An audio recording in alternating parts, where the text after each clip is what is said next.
high engagement teams show 23% higher profitability. That culture-driven organizations have 40% lower turnover. And that strong culture companies outperform their peers by 2.5x.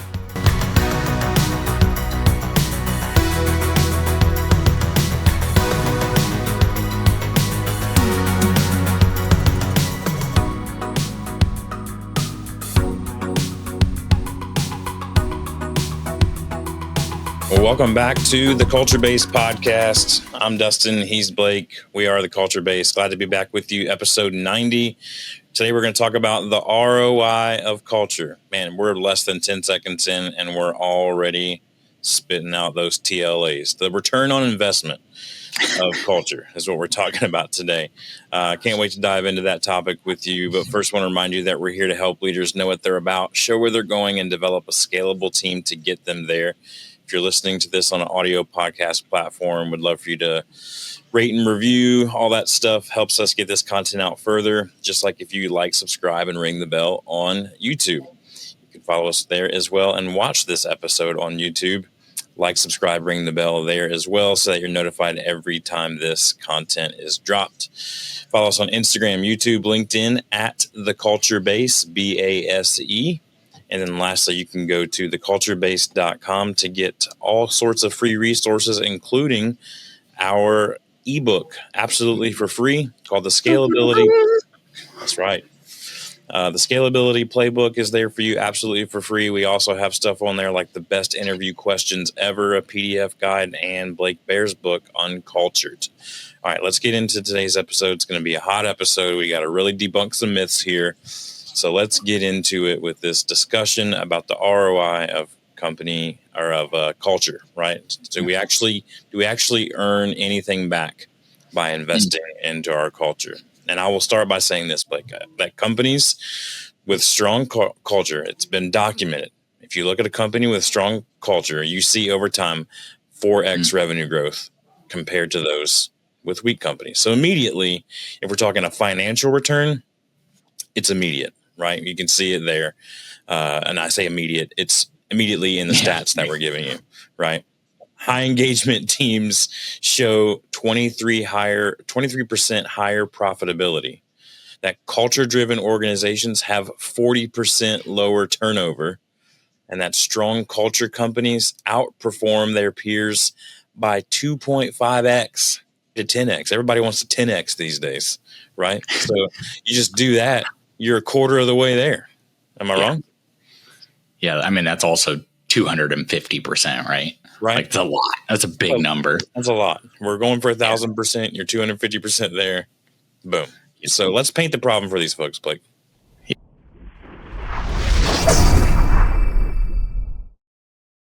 So front side, I just you can't not revisit everything Dustin just said. So revenue, your top line, what you are able to bring in companies with strong cultures versus weak companies is 4x. Okay, that's huge. And I know a lot of times right out the gate, people are going to be like, yeah, but it costs a lot to get all these ping pong tables and margarita Fridays. But if profitability is 23% higher, like Dustin just said, then it's really hard to debunk that or debate that as being well, it costs all of this. Yes, we say this here all the time. Culture does it is expensive, if you will, but it doesn't cost a thing when you look at what actually hits your bottom line.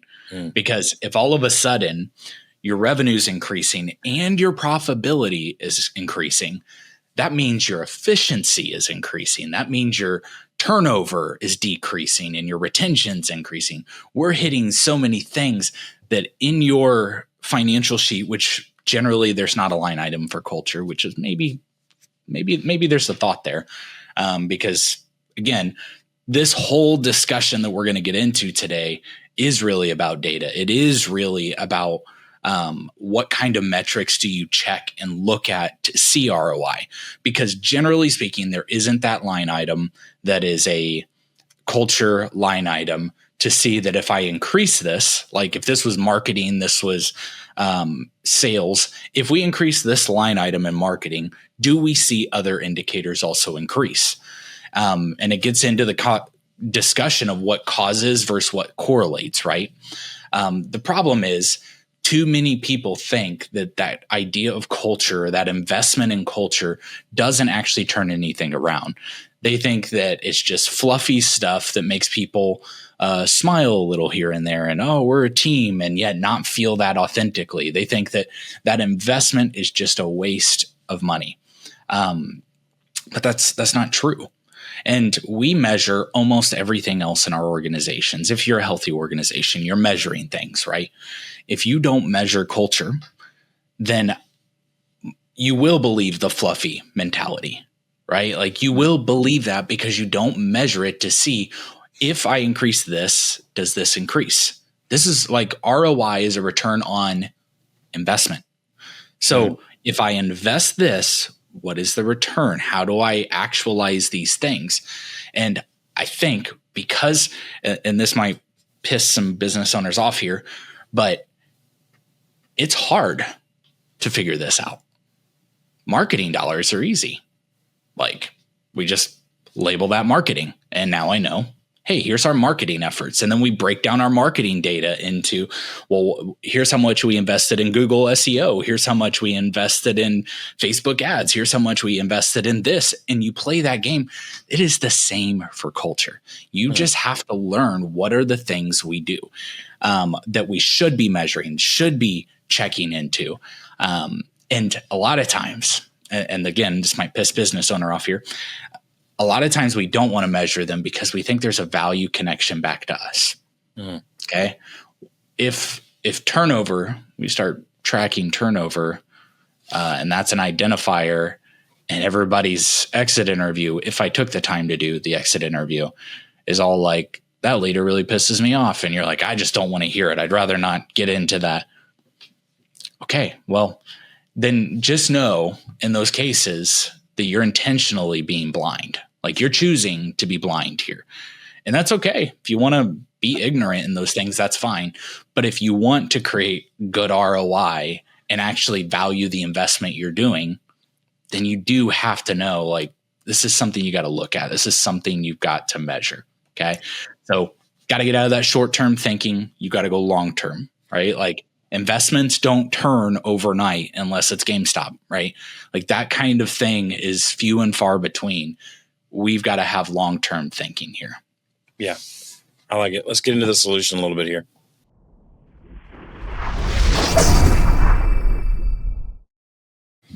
All right, Blake, just before we started recording this, I shared with you some big news in my house that I just bought another piece of technology. And God knows we love us some tech around here, right? And we're always trying to make sure that the tech that we're investing in, just to reemphasize that word, that is actually going to provide us with the outcome that we're hoping. But I would say, just like any profession would tell you, is that you have to understand a baseline to understand where you're going and how to get there, right? So just to cut to it real quick, I bought an Aura ring. This is not sponsored by Aura in any way. I think they're from Finland, so I'm not even sure I'm saying it right. But in America, we would probably figure out Oura. We'd probably be like, that's kind of like Aura. So it's an Aura ring. I'm wearing it here on my non-wedding ring finger. But just wore it for the first time last night. Woke up this morning to all sorts of metrics about the way that I slept last night. And metrics is the first step in the right direction. Just by measuring, just by saying, I just want to measure. Not trying to fix, not trying to go all out here and flip the thing upside down, but just by measuring, you're taking a step in the right direction. For me, I wanted to increase my sleep quality and different health aspects like that. So I was like, this will help me do that without having something giant wrapped around my wrist or anything like that, or hooked up to a bunch of machines, right? So just now, day one, I'm already starting to see the metrics. And like I was sharing with Blake, actually turns out I'm sleeping better than I thought I was. But I didn't know that because I didn't measure it. And now that I'm measuring it, I can go, okay, now I can see it. And so the first step in the solution for you today is to actually measure. Actually take the first step and start measuring things. Start identifying the different lead indicators, right, that predict performance. Those are the things that are going to matter at the end of the day. Those are the things that are actually going to affect the ROI. So when you're doing that, look at different measurement rhythms, right? What are the rhythms to your measurement? Do you need to measure monthly? Do you need to measure weekly? Do you need to measure quarterly? Like what's a good rhythm for your organization? Every organization is a living organism, and it moves and breathes differently, right? So how does yours move and breathe? And lean into that a little bit. And then last thing I would say here is just establish some baseline. Like we said, where are you at now? I just shared this on my podcast earlier, I guess last week by the time this comes out, that I love. The leader, Craig Rochelle, talks about there's three important pieces of data that you need to know at all times. You need to know where you're at currently. You need to know where you want to go and what you're going to do to make up that gap. That's it. Yeah. That's all you need to know. So where you're at currently is the metric. Where you're at now, that's what we're measuring. So we say start there. Then where do you want to go? Right now, what's the difference between the two? Yeah. Mathematically, you want 3 new clients, but you only have 1 new client right now. Well, math would say you need 2 more clients, right? We know this as business owners, so why don't we address it in the area of cultures? Because we think it's so elusive, but it's very, very tangible, as you saw in the opening statistics. Anything you would add to that, No, Blake? I think anything I'll add is more action-based. All right, let's get into action steps then.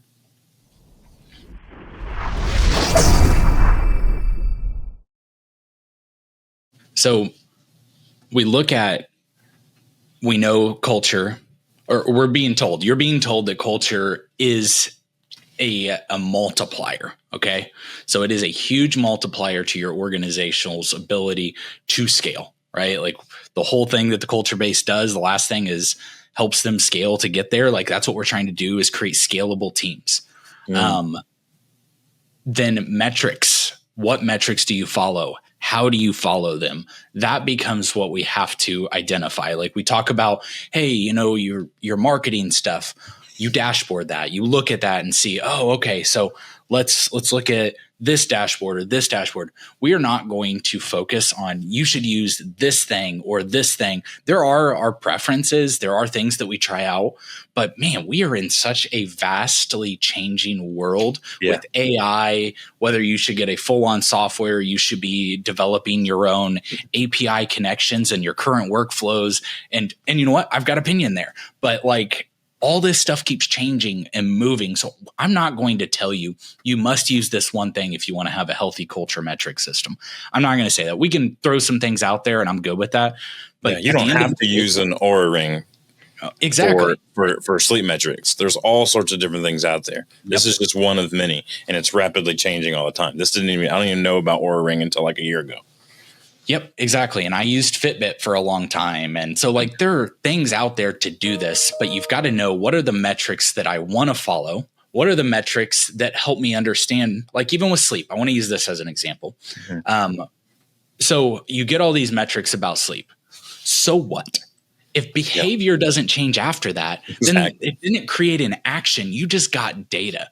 Like that's like someone eating McDonald's every day and checking in the morning going, yep, still unhealthy. Like that's not what we want here. If it doesn't change behavior, then don't keep data. Don't do this. That's just like a glutton for punishment at that point. So what kind of metrics should you follow? One that we talk about all the time is retention and turnover. Looking at those pieces. Those aren't hard metrics to find, even if you're not tracking that on a quarterly or yearly basis. It's not hard. Like pull payroll reports from year to year, quarter to quarter, and see trends. Trends are important. Why do we lose so many people in quarter one? Why does this happen? Why is this manager losing so many people? Okay, don't jump to conclusions, but is that a good manager? Like if you have 10 managers and one of them is losing 80% of your workforce, then maybe we should look at that, right? Like we're looking at those kind of things.